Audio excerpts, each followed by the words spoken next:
Every morning, the world meets you with uncertainty, not as an enemy, but as a test. It doesn't ask if you're ready, it demands that you decide.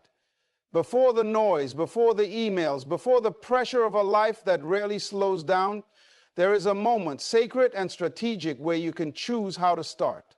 Psalm 27 is not just a poetic verse, it is a psychological framework for resilience, a spiritual anchor in the chaos of modern existence. It begins with a question that is also a challenge. The Lord is my light and my salvation. Whom shall I fear? That's not mere comfort. That's war-tested wisdom. To start your morning in God's protection is to declare not just hope, but strength. It is to step into the day clothed not in fear, but in focus. And in a culture where anxiety is often a default setting, that decision, that spiritual discipline is revolutionary. Face the morning with structured courage. When the morning breaks, it doesn't come with guarantees. It comes with choices, and those choices will shape the structure of your day and ultimately your life. Psalm 27 begins with a declaration that stands against the uncertainty of the world. The Lord is my light and my salvation. Whom shall I fear? This isn't the voice of someone avoiding danger. It is the voice of someone confronting it and choosing to orient themselves towards strength, not because the threats aren't real, but because the foundation is deeper. Courage is not the absence of fear. It is the disciplined confrontation with fear. In a modern context, courage too often gets confused with recklessness or bravado. But biblical courage, the kind modeled in Psalm 27, is deeply structured. It is rooted in the knowledge that you are not alone, that your strength is not simply your own willpower, but something far more stable, divine alignment. When you start your morning with this truth, you're not pretending that life is easy. You're acknowledging that while the day may bring chaos, you do not have to enter it unarmed. Consider the structure of a disciplined morning. Waking up before the noise, placing your focus on something immovable, and reminding yourself where your identity lies. That is not a ritual of superstition. It is an act of war against disintegration. Most people drift into the day, scrolling through a feed or reacting to an alarm. But if you begin by centering yourself in Psalm 27, by anchoring your thoughts in a declaration of trust, you're not reacting, you're preparing. You're taking responsibility for your inner world before the outer world lays its claim on you. There's something profoundly transformative about facing your weaknesses, not with shame, but with structure. Psalm 27 calls you to a frame of mind that says, yes, I am vulnerable, but I'm not defenseless. The psalmist doesn't deny danger. He acknowledges it, but places it in the right context. That's psychological maturity, the willingness to see clearly, to know what's threatening you, but to respond with purpose, not panic. The world will give you plenty of reasons to be afraid. Fear of failure, fear of rejection, fear of not being enough. And if you don't have something higher to align yourself with, those fears will own you. But when you face the morning with God as your light and your salvation, fear loses its grip. You're no longer driven by it. You're led by something stronger. Truth. Start your morning like this, and you will not float through the day, you will walk through it with direction. That kind of structure, that kind of courage is not just spiritual, it's strategic. It's how you build a life that can endure pressure without breaking. Clarity through commitment to the highest good. In a world saturated with distractions, the greatest danger is not outright failure, it's fragmentation. Your attention, your energy, your intentions all pulled in opposing directions until you lose the very sense of who you are. Psalm 27, in its still and focused wisdom, gives a clear antidote to this modern dilemma. One thing I ask from the Lord, this only do I seek, that I may dwell in the house of the Lord all the days of my life. That's not just spiritual poetry. That is a blueprint for internal order. The psalmist isn't chasing 100 goals. He's not scattered, anxious, or torn by divided loyalties. He has made a choice to pursue the highest possible good, and that choice brings clarity. When you commit yourself to one central aim, everything else either aligns with it or falls away. And this is where many people struggle. They live reactively, guided by convenience or impulse, rather than setting their lives in service of something transcendent. Without a central truth to order your actions, chaos isn't just likely, it's inevitable. This singular focus isn't about isolation, it's about integration. When you seek the presence of God, when that becomes your highest aim, you're not escaping the world, you're entering it with a clarity others rarely experience. You know what matters, you know what you're building toward. The house of the Lord is not simply a temple or church building. It represents a way of being in the world where your mind, your will, and your spirit are aligned under a greater purpose. Most people wake up already exhausted, not just physically, but mentally and spiritually. They're pulled by conflicting desires: approval, success, pleasure, avoidance of pain. And in that tension, they lose direction. But a person who has chosen the one thing, the highest thing, walks with a different energy. There is a steadiness, a calm intensity. That's not passivity. That's the kind of character you cultivate when your days begin in pursuit of the sacred rather than the superficial. And let's be honest, this isn't easy. It takes intention. It takes wrestling with what truly matters. It demands you let go of shallow aims in favor of deep truth. But the reward is profound. You gain a sense of integrity. Your actions match your values. Your thoughts are no longer scattered, they are focused. And with focus comes power. So when the psalmist says, "This only do I seek," he's modeling something more than devotion. He's showing us what psychological alignment looks like. He's giving us a lens to filter life through. When you anchor your life in the presence of God, you filter decisions not by what is popular or convenient, but by what is right, true, and eternal. That kind of focus doesn't just make you spiritual, it makes you stable. And in an age of constant noise, a focused, grounded soul is not just rare, it's revolutionary. Stability in the midst of conflict. Life is not a smooth narrative. It is marked by interruptions, disappointments, and opposition, often when you least expect it. In Psalm 27, the writer does not pretend the path is without conflict. In fact, he names it plainly. "Though an army besiege me, my heart will not fear. Though war break out against me, even then I will be confident."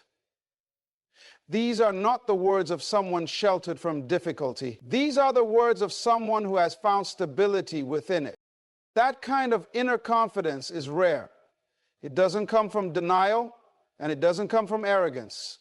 It comes from a place of rootedness, an identity that is not shaken by the changing winds of circumstance. The psalmist is not claiming that the army isn't real. He's not saying the war is an illusion. He's saying that his inner foundation is stronger than the external threat. And that distinction changes everything. We live in an age where emotional fragility is often normalized. People are told they are victims of their environment, their upbringing, or their stress. While it's true that external factors matter, they are not the whole story. What matters even more is the framework through which you interpret those factors. Psalm 27 offers that framework. It is a lens that says, "I see what's coming against me, but I know who stands with me." That isn't sentimentality, it is spiritual clarity. Conflict is inevitable, but instability is not. When you know where your protection comes from, you don't have to flinch every time life pushes back. You can stand your ground. This is not about being emotionally numb or pretending things don't hurt. It's about choosing not to let fear dictate your posture. That's what the psalmist does. He names the danger, but he refuses to let it define his response. This kind of confidence isn't cultivated in a moment.